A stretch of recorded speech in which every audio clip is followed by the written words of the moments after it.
Hello and thank you for joining the Tuesday edition of Journalist Hangouts. I'm Ayodele Ozubakun.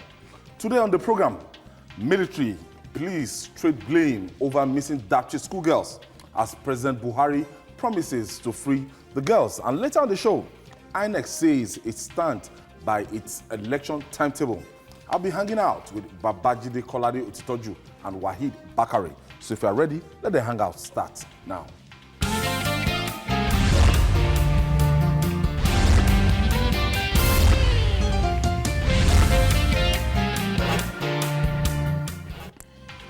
Thank you for joining us. Uneasy, they say, lies the head that wears the crown, especially the head that had promised to end Boko Haram insurgency on its way to the palace. Sadly, under its watch, 110 schoolgirls were forcefully taken from the school in Yobe State into captivity by terrorists. This describes President Muhammadu Buhari, whose government is currently battling Boko Haram, a group the army has defeated countless times. That deadly group has again thrown the nation into a frenzy of outrage and pain. On Monday, Buhari promised he would go to any lengths to free all the abducted persons in Boko Haram custody. Meanwhile, Nigeria's security men are busy trading blame over the missing Dapchi schoolgirls. The army said it handed over the town's security to the Nigerian police when it withdrew its support to support another military formation that came under insurgent attack. Now, but the police refuted this allegation.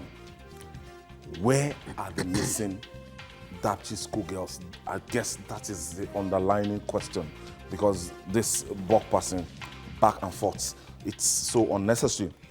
Babajide, is this avoidable at all? Yes. My answer is yes.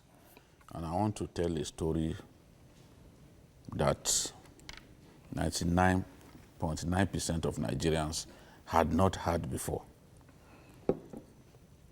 On March 10, 2014, a certain Nigerian soldier by the name Colonel Kayode, who was the commander of the 301 Division in Gombe, got information that Boko Haram was going to invade government girls' secondary school, Malala, in Duku local government of Gombe State. And he warned that that attack would take place at any time. So what did the government do? The night they got that information, the government of Gombe State mobilized all these Gombe line vehicles and moved to that school. Nobody in the town knew what was happening. They didn't tell anybody why they were moving the children. Those who persisted to ask them the question, they told them they wanted to renovate the school. They moved those children to government girls' secondary school in Gombe town. They finished moving those children at 4:30 a.m. They told the children, just come out, leave your things, leave all your belongings. Emergency evacuation. They evacuated these children and brought them to the state capital because that area is closer to the border with Yobe State, and that area is not safe. There's a town in Yobe State called Galda. That Galda at that time was totally dominated by Boko Haram fighters. When you enter Galda, you see everyone carrying his AK-47. You know, there's just a river separating that town and Nafada in Gombe State.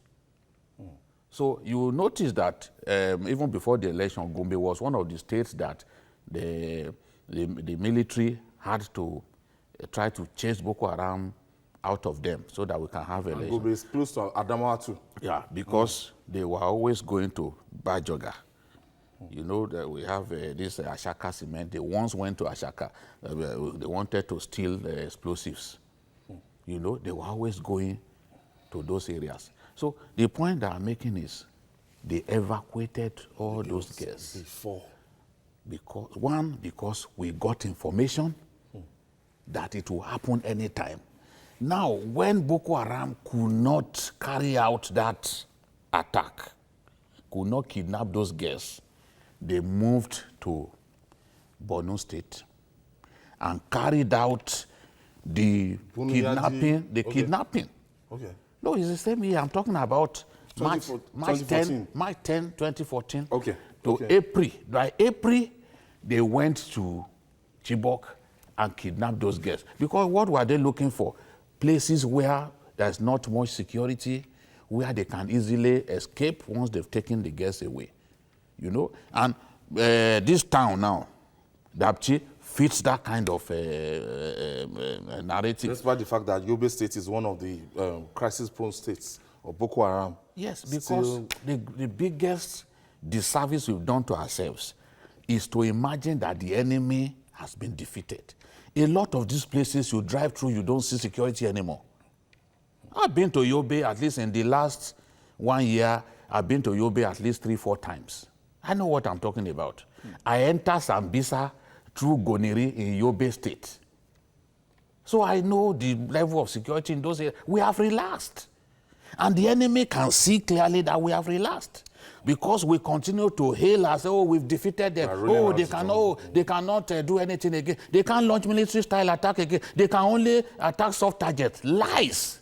They still attacked Nigerian soldiers yesterday in an ambush and killed 2 soldiers. So people who can attack soldiers, within the last 3 months of last year, Boko Haram must have attacked at least 4 to 5 Nigerian military installations and went away with weapons.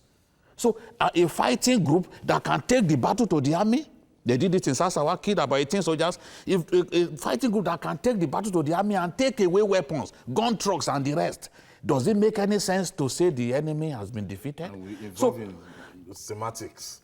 We keep deceiving ourselves. Degraded, I don't know what we want to gain from, now we've come to agree that we have not permanently defeated them. The fact that is evident to everybody who is resident in Borno State and evident to the God who created you and I is that as we speak, you dare not travel to Biu from Maiduguri. Passing through that Damboa road. It's not possible. From Biu, if you want to go to Maiduguri, you know what they do? They will go through Yobe State. They will do 8 hours journey instead of 3 hours because the whole area is not safe. Not safe from an enemy that we are defeated. So the solution is not to be trading blames. Oh, the military, we handed over to police. When did we suddenly become so confident in the capacity of the police to confront Boko Haram? When this same Boko Haram went to the #1 training facility of Nigerian police in Goza, that is where we train mobile police, elite mobile police, and kidnapped 14 mobile police officers. Until today, we do not know how those 14 policemen ended up, and they looted weapons. They don't have regard for... And recorded themselves as they were doing it. They hoisted their flag. They recorded themselves as they were doing it, showing even security people running away. Now, those are the people that you want us to believe that you are handing over to. And the police are saying, no, at the time you left, you didn't tell anyone. I said yesterday on the program that my suspicion was that those guys were withdrawn to fortify another area. That is what the army has said, because I know that the campaign inside Sambisa, this campaign in Sambisa is a big one. But Sambisa is not the only place where these animals stay. So even if we flush them out of Sambisa, there are still other places where they can stay. Wahid, now look, the latest one is the Commissioner of Police in Yobe State. We started from the governor saying, look, he was misled or he had a faulty intelligence, apologizing. The Commissioner of Police is also coming out to say, look, this is nobody handed over to us, and we are trading blame.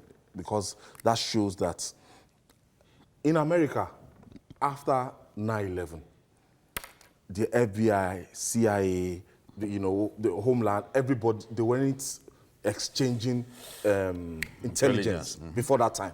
But immediately after 9/11, 9/11 unified everybody.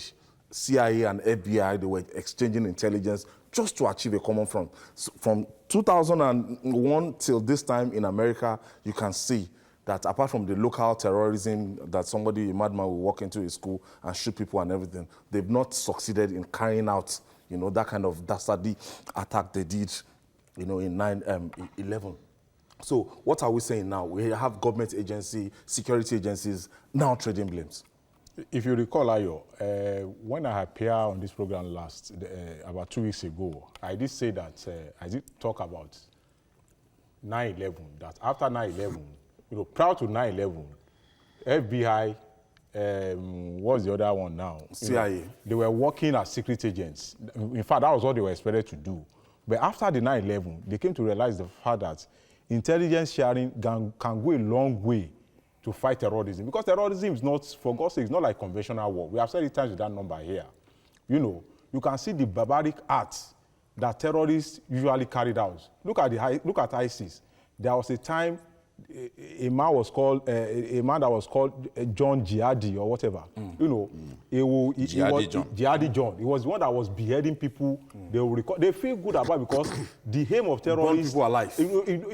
Look at the way they killed the Jordanian pilots when they caught him. They put him in a cage. You can imagine, and they put fire. There was no way he could escape, and they were happy because that is what terrorists want to achieve. They want to instill fear in you because they know that if you see the way a fellow man being like you was treated, someone that was considered to be that enemy was treated, you won't have the courage to say you want to go and face them. So after 9/11, they now came to realize that intelligence sharing can go a long way in fighting terrorism. And ever since then, they have been doing that. But here, unfortunately, about 2 weeks ago, the president did say that they should be sharing intelligence information among themselves. But here we hear again, there is this saying that thunder, does not strike twice. But we now have a situation whereby Chibok girls, over 200 Chibok girls were taken away. Here we hear. How do you explain that to the outside world, that you allow that kind of thing to happen? And the only thing we are getting now is that they are not trading blame. Trading blame over what? Would that solve the problem? Would that bring the girls back? What should be paramount now is how to bring those girls. Because you can imagine the traumatic experience the parents of those girls, young kids, are going through right away, because you can never imagine the kind of nasty things those animals in human skin are doing for those kids. Nobody can give an account of what is happening to them. And every day, and the kind of orientation they'll give the girls after 36 months, you now found the girls saying that they don't want to go back home. They don't want to go back home. They will now be converted to suicide. I'm telling you, they will now be converted to suicide bomber. That we are in a lot of mess in this country. It's only God that can save us.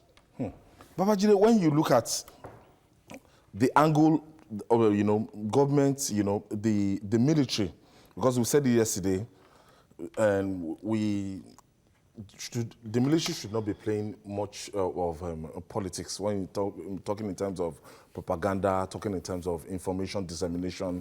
There was a time they even had to take the Quran and the flag of Boko Haram, the old flag of Boko Haram, to go and give Mr. President, all to just show.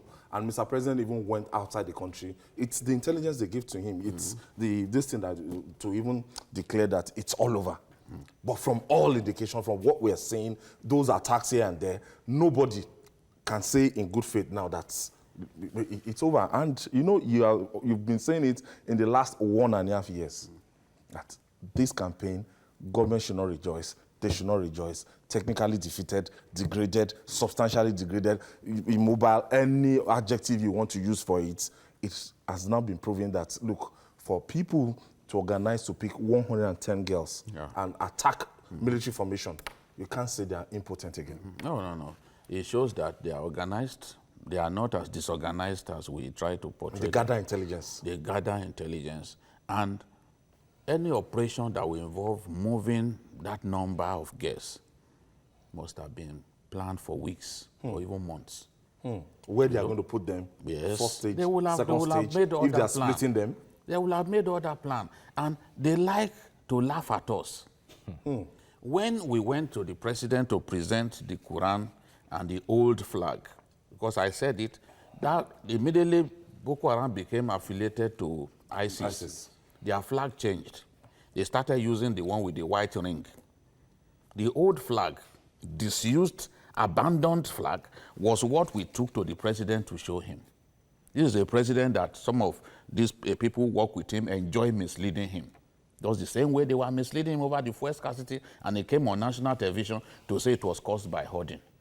We are not out of that fuel scarcity. As at this We are afternoon in approaching Lagos, March. The thing is, We are approaching March, which will mean that for 4 months we've been on it.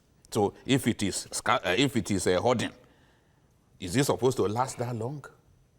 But the truth by nature will prevail, no matter the machinations of people opposed to it. That is the nature of the truth. So in this case, we've said repeatedly, don't rejoice. We are not saying we do not appreciate the sacrifice of our soldiers. In fact, for me, I'm always happy because I know that majority of the soldiers know that I feel for them, I love them, I appreciate their industry, I appreciate their sacrifice for our nation. Because I was at the defense headquarters on Wednesday, and I saw how soldiers were coming to me to shake my hand, you know, to tell me you are doing a good job. It is the people who are committed to misleading our people, who will say, oh, Jide does not like us, he just goes there to put us down. It's not that I don't like the army. Before 2015, when people hated Jonathan, made a career out of, abusing our army, I always came to this program to praise the army, to say we have a professional army. The unfortunate thing is that they are not provided with all that they want. So that is the thing. I have lost people in that army. I'm telling you, we've People lost have a died. lot of good hands. People have lost relations in active battle. For this same army. Infantry soldiers, Yeah. the armor, I've lost SRT. an uncle in active battle, you know, fighting for our country. Somebody who fought at Unifil in Lebanon and other places. So nobody can tell me that I don't like the army. The only thing that you cannot stop me from doing is saying the truth. And saying the truth about things that I have knowledge of. Nobody today can go to Maiduguri and say, I want to go to Pulka, go to the motor park and say you want to go to Pulka. From Maiduguri. Just say you want How to go many to hours? Pulka. It's not far. It's on the way to Goza. You want to go to Pulka, they will look at you, is this one mad? Because it's only under heavy military escort that you can go to those areas. And we are saying even under heavy military escort, these terrorists continue to attack even military convoys.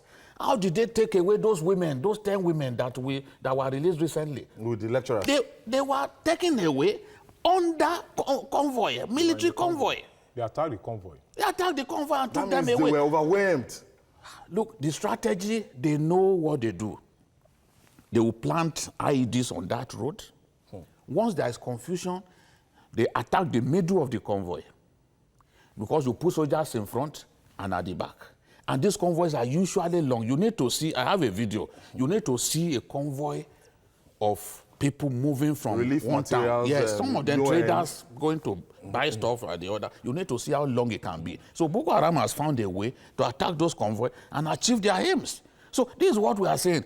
If we can't keep our highways safe in Borno State, Within our territory. if the place where you feel safe to live it in Borno State are those local government headquarters and a few towns. Local government headquarters and a few towns. Other places are not habitable. Then you cannot continue to say that the enemy has been defeated. For me, I always give the example of Tamil tigers in Sri Lanka. The government fought them for 25 years. But the moment they defeated Tamil tigers, that was the end. 25 years. 25 years. That was the end. No more, Tamil tigers rearing their ugly heads anywhere. No more. That is what I want to see. That is what I long for. That is what I pray to see in a Nigeria of our dreams. Okay. Now, Boko Haram will be defeated finally. Let me take my first caller. Oye is calling me from Niger State. Thank you for hanging out with us, Oye.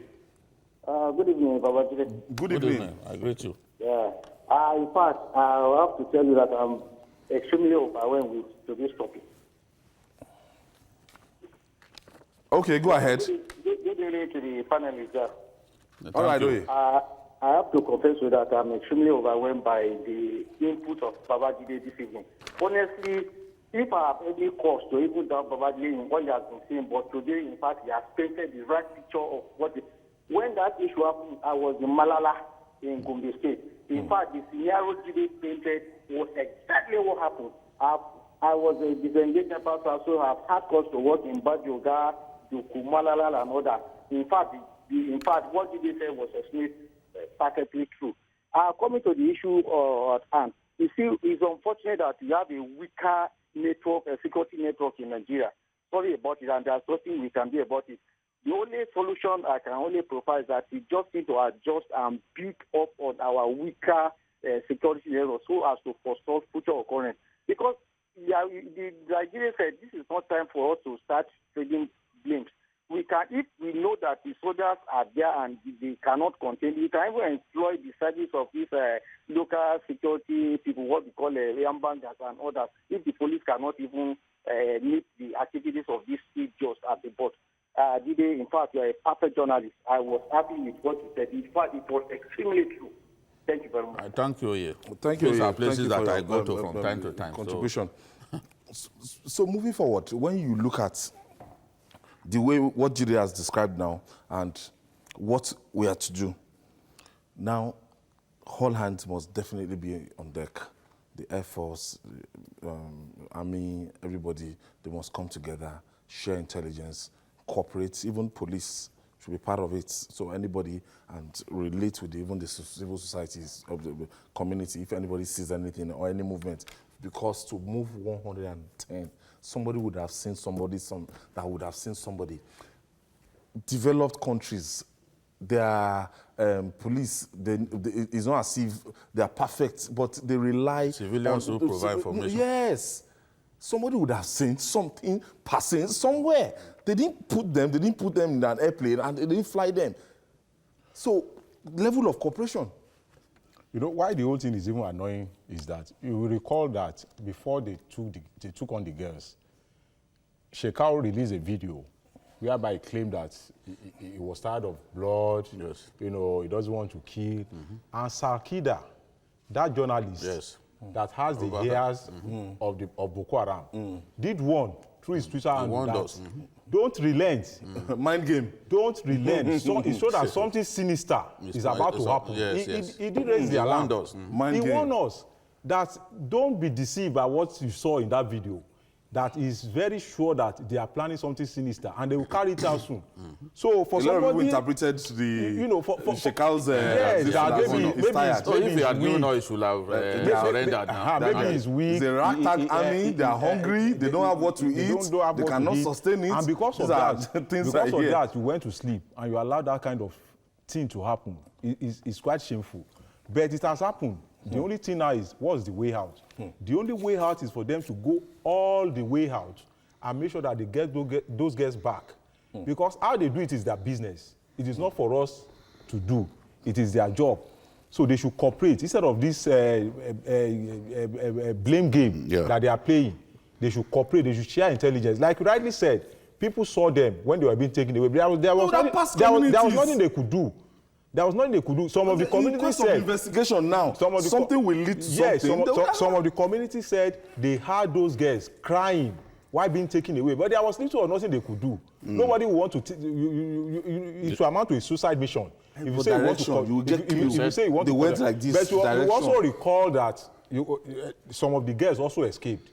By now, what we expect them to do is that they should talk to the girls. You know, find out whatever information you can get from them. You never can tell. They will have one or two things that you will find useful, that can lead you to where or how to rescue those girls. Because what is important now is how to rescue those girls. You can imagine the jubilation in the community if by tomorrow people wake up to discover that they have rescued the girl. Yes. You can imagine the kind of jubilation that will be in those communities. You know, would they have going far? Rescue is difficult. Difficult. Because they would have... Because you see, this kind of, that kind of mission could compromise the well-being of the guests.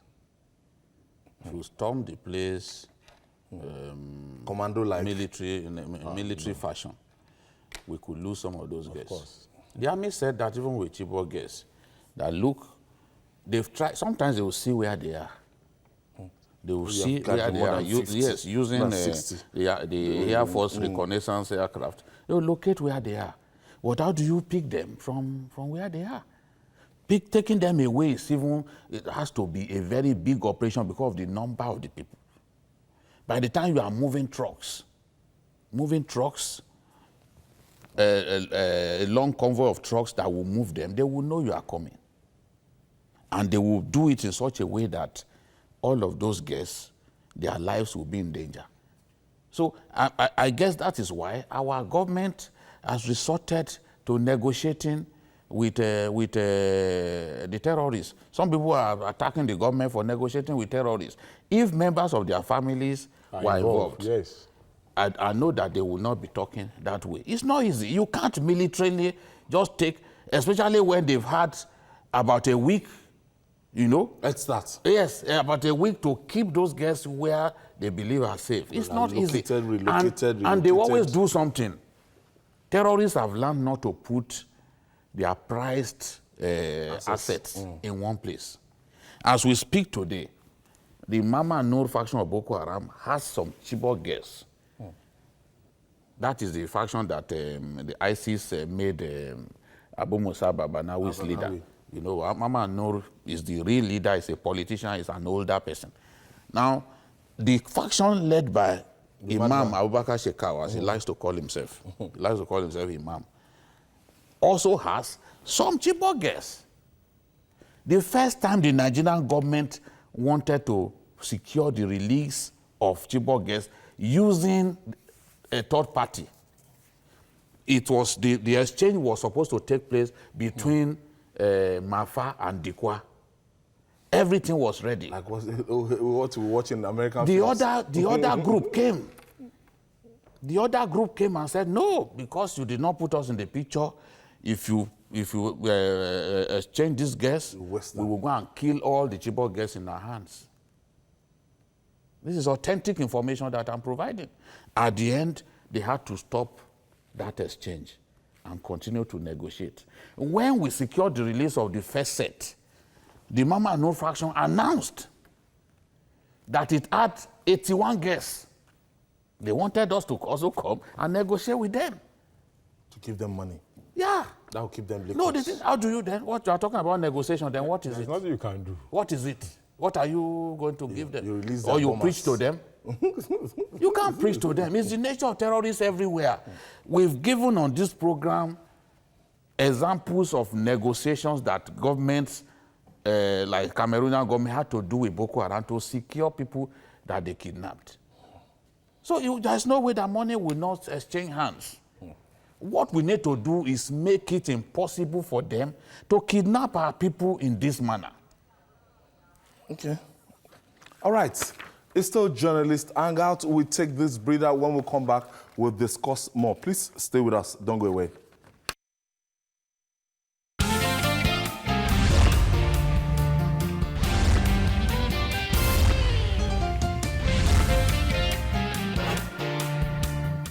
Journalist Hangout. So welcome back. It's unarguably one of the best programs you have around and you love to watch. I have a regular fan of this show and a major contributor to Yao Sule, calling us.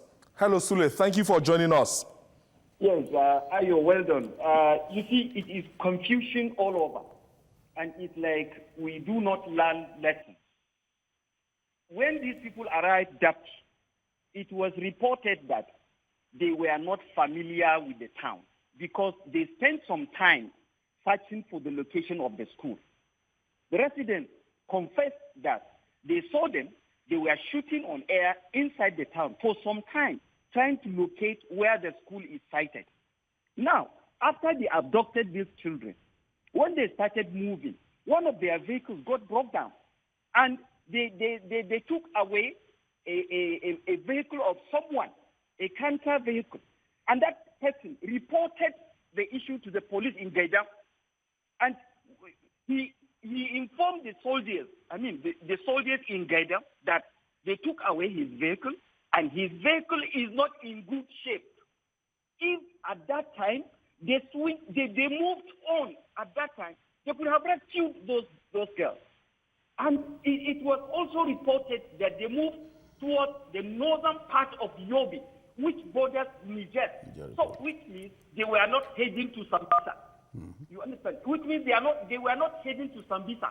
Then, if they were heading towards Niger, it is clear it's not as bushy, as forest as Sambisa area. Why couldn't our intelligence gathering equipment spotted them? Now it is 8 days after the abduction. And from all indications, these girls are still on transit, which means they have not reached their location. Because if they had reached their location, they could have filmed and sent the videos for us to see. Now, what is the condition of these children? For 8 days, if they are still on transit, how are they feeding? What is the state of their health? You can imagine all this trauma. Sincerely speaking, I don't know how to describe our nation. We do not learn lessons. This thing happened in Chibok, and it's repeating itself again. What is really happening to our security agencies? Thank you, Sule. Yeah, Sule. Sule said this thing happened in Chibok. Before Chibok, it happened in Konduga. The basic studies, the School of Basic Studies in Konduga was the first place that Boko Haram would go to and kidnap schoolgirls or female students. They did it there before they now went to Chibok. Are you sure we don't have more female schools in Yobe, Adamawa, and Borno right now that government should be paying attention to? Because it's becoming a constant now to embarrass government just to go to this female school. No, for me, I didn't even expect that school would be there. It's just this notion, this erroneous notion that we defeated the enemy, which we are promoting, the notion that we are promoting just for political gains. A notion that is inconsistent with reality, with facts on ground. That's just the reason. Because when you think that, we are in peacetime, and you fail to remember that in November, these same terrorists went to a military base and killed 18 Nigerian soldiers in that same Yobe state. So what is the point? All the schools that are not in the state capital, by now, you will expect, especially in the northeast, by now you will expect that those schools will have been evacuated because the school in Malala has been closed since that time. You expect that by now they will have moved everybody to the state capital. That is what should have happened in Borno State at that time, so that they write their exam in the state capital. But we always believe that if we put 16 soldiers to guide the school, that's enough. That's enough. The Boko Haram that have seen it wreak havoc in different places, many times 16 soldiers are not enough to stop them. So when people argue that soldiers will even be taking no, if they come with hundreds of fighters, I've seen and videos, they come with rocket-propelled grenades, and your soldiers are carrying AK-47 alone, and they come sometimes with anti-aircraft guns. There is no soldier in his right senses who will see someone with the capacity to fire an anti-aircraft gun at him and will stand in front of him. Why? Except if he doesn't want to live and fight another day. As we speak, Nigeria has the highest number of children out of school in the whole world. With these developments, especially in this part of the country where, I'm sorry to say, people don't want to go to school, they will be discouraged. They will be discouraged. No, even some of the parents who are threatening. They will be discouraged. On Sunday, they will say they will not. What's the essence? And by so doing, Boko Haram will be laughing at us because initially they don't even want Western education. Oh. And they are achieving their aim. They are achieving their aim because they go to school, they pick our children, nothing can be done about it. Some parents would have they will have withdrawn their children from school. Any of those unguarded schools in the northeast. So as we are thinking of reducing the number of children out of school. In a way, we are also increasing them because of our attitude, because of our self-deceit that we have achieved success, when in the real sense of which we have not achieved success. You know, we have said it times that number. This is not a conventional long war. As we speak now in Syria, there is ceasefire. You know, for the period of ceasefire, nobody will do anything. You can't do that with terrorists. You can't do that with terrorists. For the next 30 days, I'm very sure they are not likely to fire a single shot in Syria, because there was a ceasefire agreement between the warring parties. But you can't do that with terrorists. They can spring surprise at any time. So the only thing that can make us the only thing that is good for our soldier is for them to be on the alert. You know, they should behave like Boy Scouts. You know, they should not relax. Don't relax. Don't give yourself that false impression of that you have defeated them. All right, we have to move on. The Independent National Electoral Commission is determined to reinvent itself. More so, ahead of the 2019 general election, the electoral body insisted it will maintain an already released election timetable despite recent amendment by the National Assembly. In the amended sequence, the National Assembly election comes first, followed by the governorship election and State House of Assembly election, while the presidential election will come last. Though this amendment has not been sent to President Muhammadu Buhari for assent. On Monday, INEC Chairman Mahmood Yakubu said the commission has no reason to change the current sequence of the 2019 general election. How will the battle of wills end? Jide, this started some months back. I called you, and when I saw the crisis brewing, and I read all the political undertones, I knew that, look, although the National Assembly, I watched Honorable Atunwa one particular day was trying to justify it, that it's within their power to do it, that they have that power to do it. And immediately you find that the friends of convenience between the Senate and House of Representatives, they were able to sit down, harmonize it, and before you say Jack Robinson, it's going to be passed, sent to the president, and the Senate might even be, punishing some of their members that even kicked publicly against this. Yes. What is all this about? Omar Gege had to even recount immediately. The next day was apologizing. And I felt that, man, he has offended Okubuki. Bukola is the beginning of wisdom. He immediately recanted. Dino told him that when you were still laboring in the Labour Party. What's this about? Honestly, I don't know what they want to achieve. If you look at my own knowledge of the North and the way things play out in the North, suggests to me that if they do the National Assembly election separately, a lot of these senators and House of Reps members will not come back. Now, but some of them think that, look, this Buhari administration has not really impressed Nigerians, and that want to answer if an opposition party does quite well in the election, the bandwagon effect will ensure that the president does not come back. That's with the last election from their projection. Yes, this is a National Assembly that has already shown itself to, despite being dominated by APC members, to be extremely disloyal.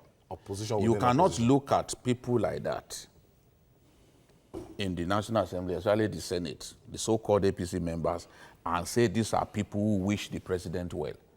You can't say that. As far as they are concerned, the party can go to blazes. Buhari can go to blazes.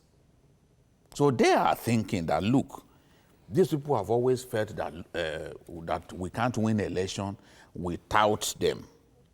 But we think that we can win an election without them. And if we win our election without them, because maybe some of them will contest on the platform of the opposition, because from the look of things, will determine our leadership. You know that a lot of them won't get tickets. From the APC? From the APC. The party will punish some of them. They won't get tickets. With what El-Rufai is doing in Kaduna, you don't expect him to give the man with the bushy hair. Sure, Sani. He will do whatever it takes to stop him. to stop clinching. Shehu Sani from taking the party ticket. I don't know how people would resolve that. How Senator Tinubu will be able to resolve that. I wish him Godspeed. Now, they think that if we can, that these people think that we can't win without the president, but we can win with the president. We want to show that we can win with the president. It's a very big gamble that they are making. And for me, if it says true, then Nigerians will have an opportunity to punish lawmakers that they think have not been doing their bidding. Because when you lump the election with that of the president, Yes. people will just vote. Yes, We'll across just party vote, lines. yes. So, they won't be okay. able to scrutinize Yeah, who are we voting They for. will not look at the person on the ballot. They will just vote. Oh, it's APC. Oh, the president is contesting APC, today. and Everybody it will will rub just off on vote. anybody. That's the way it is in the North, especially. In 2015. Yes. So many people who normally would not have won an election. on National their own, Assembly election, so the everybody, presidential election. because of Buhari, they won.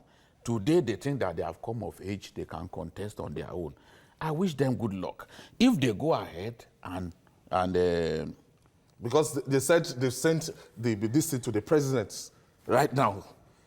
you see, And if the president does not sign it, that they will override his veto after 90 days. If they can get the majority. if I wish, Majority in that National Assembly. If they can get the third. Jack Robinson, what are you saying there? yeah, but they are also working they are- against they them. are- And even in the Senate, the number of people opposed to Saraki now, because some of them too are thinking, this move may cost us our seats. Some of them are retracing their steps. You never can tell what will happen until that day when it is put to vote. Then those who are thinking that they will lose, they may just recant. They may just change their minds. Okay, So, that's true. but their strategy is without, if they manage to do well in that National Assembly election. yes, That's the opposition, they manage to do it because a lot of them will end up outside the APC. That they manage to do it, that bandwagon effect will cost Buhari his presidency. They don't want Buhari to come back. No doubt about it, you know. So that's how they are thinking. We don't know what meetings these people are holding, but that's the way they are thinking. Secondly, for those who want the original sequence to prevail, they think that if the original sequence is not sustained, the party will not bankroll their election. If the president is not on the ballot, you know, on that day, the party will not show an interest in which may cost them. So people have different Pros and reasons. cons. You know? Wahid, now, what's from the proposal of the National Assembly? National Assembly election first, governorship election second, and presidential election. We are going to have 3 weekends. That's 3 weekends that we are going to conduct elections separately. So we are going to have governorship, State House of Assembly election together, but the National Assembly election separately and first from this sequence. Well, the truth is that there is nothing sacrosanct about the ordering of election. If you recall that in 1999, as well as 2007, we had presidential election last. It was in 2015 that PDP tinker with the idea of let's have presidential election first, thinking that it will favor them. Jonathan? It will favor them. And once their candidate, Jonathan, emerged as the president, it will have a sort of bandwagon effect, whereby it will be a clean victory for them all along. But unfortunately for them, the thing backfired. The only thing that is sacrosanct is that it is INEC that has been constitutionally empowered. There are relevant section of the Constitution which says that it is INEC that can conduct the election. And by conducting the election also means that they can order the sequence of election. They can say this is the way we want to do it, this is the way we want to do it, and there's nothing anybody can do about it. The section of the section 15 of the Electoral Act that they are relying on cannot override the Constitution. We all know that once there is a conflict between the Constitution, The Constitution prevails. The Constitution prevails. It's an automatic thing. There is nothing anybody can do about it. But unfortunately, they are doing this for their own selfish interest, not because of the people. Made up their mind. You know, not because of the people. They believe that, and we have to look at the cost implication of doing elections. Yes, it will cost INEC more money. More money and logistics. Okay, I have this call from Dublin. Weekends. Thank you for joining us. I think Ali. Hello? Yes, hello. Yes, thank you for joining us. Can you hear me? Yes, go ahead with your contribution. Yes, I just want to, I know that you have bypassed the first topic. You are on the second topic now. We can accommodate you. But unfortunately, I didn't get here. All right. Please, my question is directly to Babajide. Babajide, you made a comment that how can we make it impossible for Boko Haram to come in and pick innocent civilians, especially children? Another thing again, that the last speaker who spoke on this particular topic is talking about the loss of communication within the security agents. Now, Babajide, I want to put it to you because please, I know with your voice, people will hear you. The president will hear you. The vice president will hear you. What are we doing in this millennium? What are we doing in this day and age of data? Why are we not having a comprehensive data, Babajide? Please put that question and make a proper analysis of how data can be able to help us identify every single Nigeria in the crack nooks and corner of this world.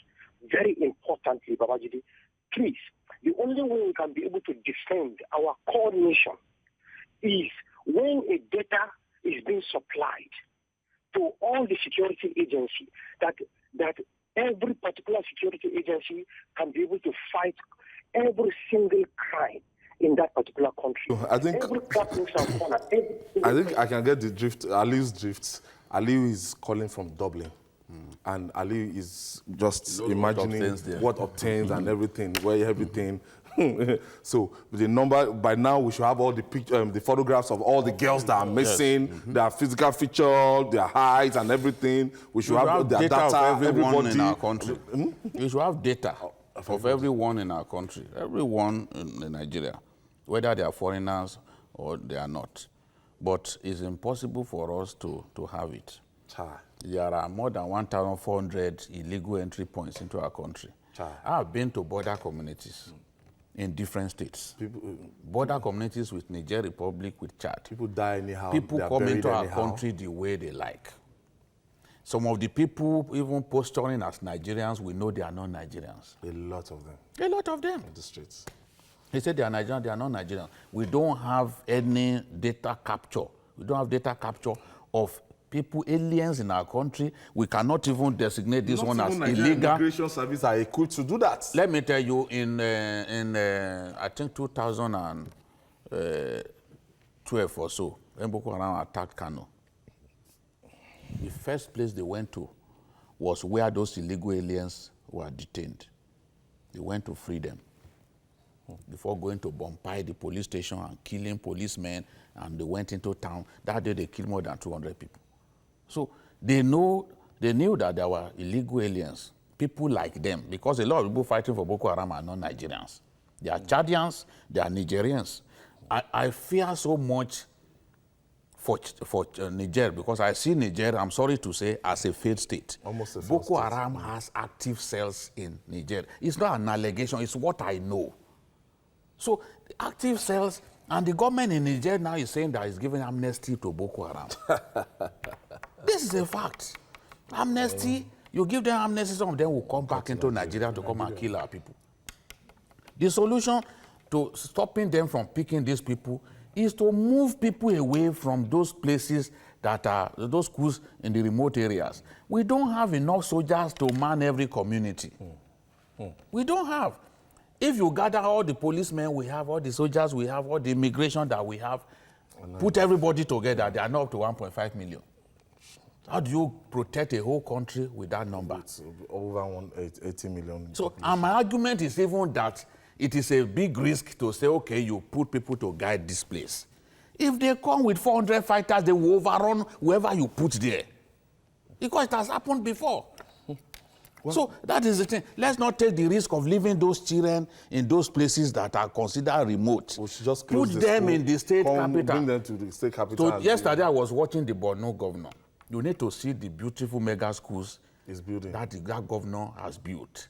A governor who has vision. Unfortunately, that state, they've not allowed him to have peace, to run that state the way he would have wanted to run the state. Excellent buildings.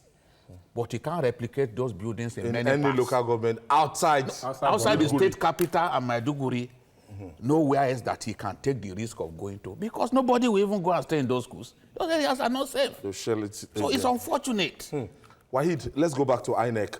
This implication now, who is going to... The National Assembly is saying that this is our statutory responsibility. And INEC is saying, as for today, if the president has not signed this into law, we are working with what we have. And INEC is going ahead to plan with the status quo, the existing law, not the one that they're expecting Mr. President to accent.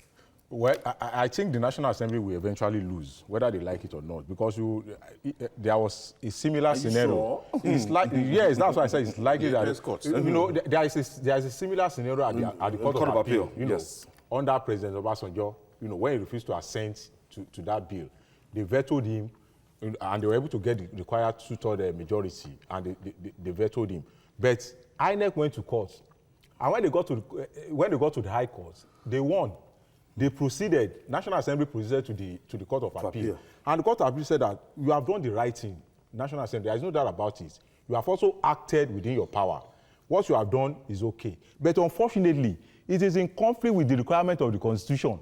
And we all know that Constitution is... INEC's responsibility is spelled out. Yes, spelled out. In the Constitution. And they said... Why is it even called independent? If you want to take every action for that. They said they have the power. The relevance, the sections are 76, 116, 132, and 178. They said it is well spelled out. You have also done the right thing. But unfortunately, you can't override what the Constitution says, because the Constitution is the most supreme document where we get our law from. You know, and that they have the power to conduct the election, including the power to say this is the sequence that the election must take. Yes. So, if they go if they proceed to a Supreme Court, I'm very sure it's likely that Supreme Court will told the same. Would that not affect and they have our even been election told. timetable? They have even been told that they have even been. INEC has even been advised that it will amount to wasting public funds if you are saying you want to go. That there is nothing anybody can do about it. It's a constitutional matter, for God's sake. Babajide, Professor Jega. Actually, National Electoral Commission. But without independent National Electoral at least they should have some independence. I listened to even Professor Atahiru Jega. Professor Atahiru Jega saying that, look, they should not tamper with the sequence of election of INEC. He said it in Unilag, that please, they should not. And you want to see that we started building something in INEC, and Professor Mahmoud is actually consolidating from what Jega has left. Yes. So, I don't know. INEC should have some measure of independence, at least. In fact, it should be independent to the point that government does not directly get involved in its funding. Honestly, they should be giving them their money. So that the ruling party does not have any even the government of the day. Government of the day should not have any influence. That's the way it should be. So that when any election is conducted, INEC said this is the result, everyone will believe. A situation in which an arm of government wants to twist INEC, I mean, it is wrong. It is called independent, for God's sake. The last time I checked my dictionary, independent means somebody who has the power to decide on things by himself. Not that you'll be dictating to them. The point of dictating sequence of election. Finally, why are we always addressing issues? You know, the National Assembly always addressing the issues that has to do with them directly. Their interest immediately. It's for selfish interest. Code of conduct, you want to amend it because somebody is going to trial. This person is going to, you want to amend this one because this person. EFCC Act, you want to amend it because somebody is about the people. It is about their own selfish. It's about themselves. It's about themselves. They know that it will favor them. The way if they can hurt. If we talk now, they will say we hate them. That's why they want to do it that way. It's not for good governance, for God's sake. They will say we hate them. If we tell Nigerians exactly who they are now, they will say he hates us. They will start reporting you up and down. They will say he hates us. Wahi Bakari, thank you for hanging out with us. It's a wonderful show. And Babajide Kolade Otizojo, I actually enjoyed myself with you today. Thank you. And that's all on Journalist Hangout today. Join us tomorrow for another interesting episode of the program. You can watch the repeat tonight at 11. You can also watch Journalist Hangout in all other platforms showing on the screen. You can also catch us on YouTube. That's youtube.com/tvcnews.tv. Our feedback channel is Journalist Hangout at tvcnews.tv. I'm Ayodele Uzubaku. Bye for now, and God bless Nigeria.